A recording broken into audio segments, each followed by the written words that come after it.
Hello, Shelly here. I accidentally just took a picture. I didn't know how to take a video on my laptop. I'm here with my roommate, Emily, and she is going to be marinating her chicken for dinner while I teach her about Condorcet's paradox, because she is a multitasking queen, as am I. Okay. Her chicken looks really good, by the way. Okay, so Emily's an education major, and she helped me lesson plan. So, okay. You're welcome. So, I will be teaching you about Condorcet's paradox, which has to do with agenda setting in the U.S. government specifically. We're going to use this, but it has broader implications. Okay.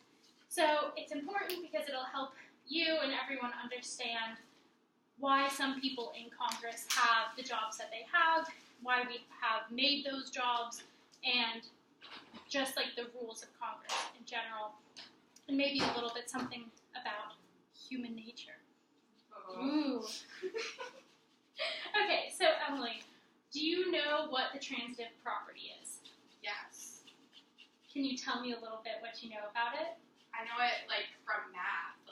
Yeah. If A equals B and B equals C, then A equals C.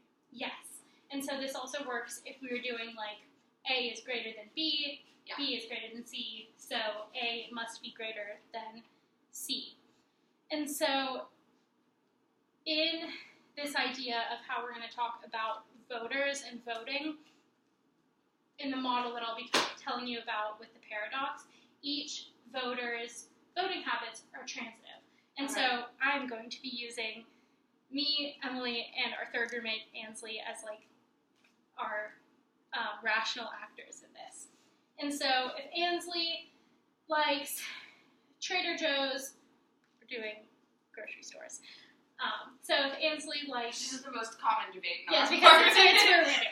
So if Ansley likes Trader Joe's the most, but then she likes Kroger's the second, and she likes Walmart, Wegmans, third, then...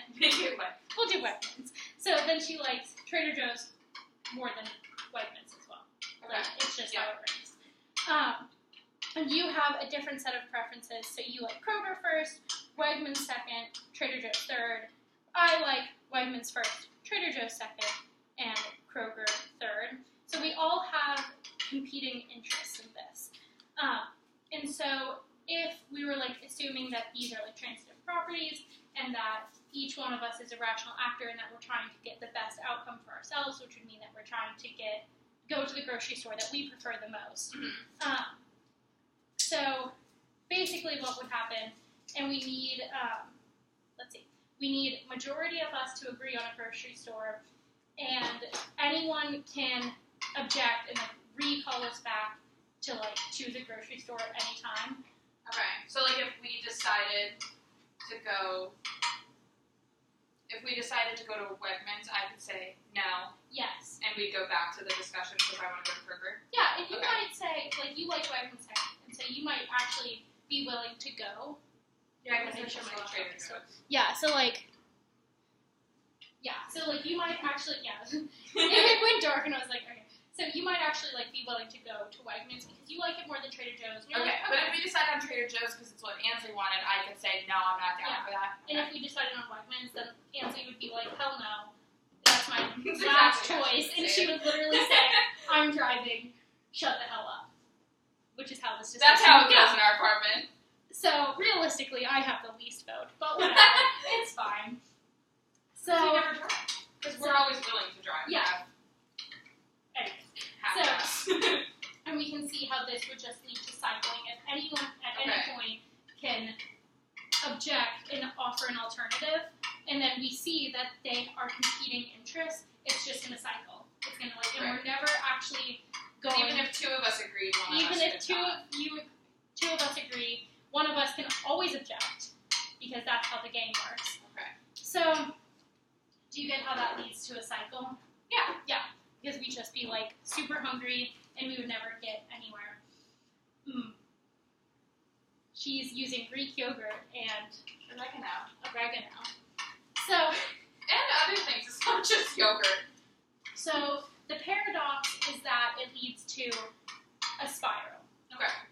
And so we see this like in things like our apartment, but then we would also see this in Congress. Okay. And so the solution to this issue is agenda setting power. Okay. And so what do you know about agenda setting power, like powers in Congress? Not very much. Yes. I know that there is somebody who like Mhm. sets the agenda, and that person like that's their job. Yeah. It's not just like a random person each Exactly. time. It's like the same person every time Yeah. So for their term at least. Exactly. So the agenda setting powers aren't like specifically laid out in the Constitution. Congress actually votes on them each term. Super fun. So Congress votes on them and like establishes these rules. And so Nancy Pelosi, who's the Speaker of the House, Right. she has agenda setting power in the House. And so she gets to decide the rules of how each bill will be like debated and voted on. And so Okay. she can set all sorts of rules. So she could set like a time limit on debate. She gets to decide with the parliamentarian which committee it goes into. Committee chairs also have some agenda setting power because depending on what it is, they can decide whether they even discuss it in the committee. Okay. And Nancy Pelosi, or like Mitch McConnell in the Senate, he can decide whether it's even like brought to the floor and Okay. voted on. And so this is how you break the paradox, is that you give some of these people this power. Okay. And so it stops it from being where every single person is equal. Someone has to be a little bit more powerful. Right. So, yes. How would that work in our groceries? In our apartment, so in our, How would we ever make decisions in our apartment? why don't you try and tell me how that would work in our apartment grocery? Like, Okay. so what would the paradox be in our apartment? Well, the cycle is that we would never like have a majority because we all had a different opinion. Yes. But if we gave someone more power, like say whoever was driving that day, Ansley always has more power. typically Ansley, like if she had like 2 votes, Yeah.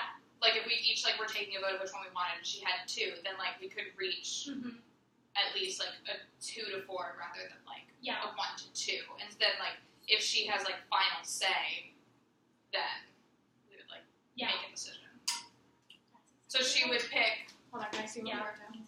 She would pick Trader Joe's probably. Yeah, like she would pick So Trader then Joe's. I would just be bummed, right? Yeah, you'd just be bummed. Which okay, not saying I don't like Trader Joe's. Yeah, we love Trader Joe's. It's actually our favorite, but like, yeah. So you would be super bummed, but But a decision would be made, so at least we could go get food. yeah. So we could go get food, and we would not starve. Also, she's done marinating In her that chicken. time, I marinated the chicken.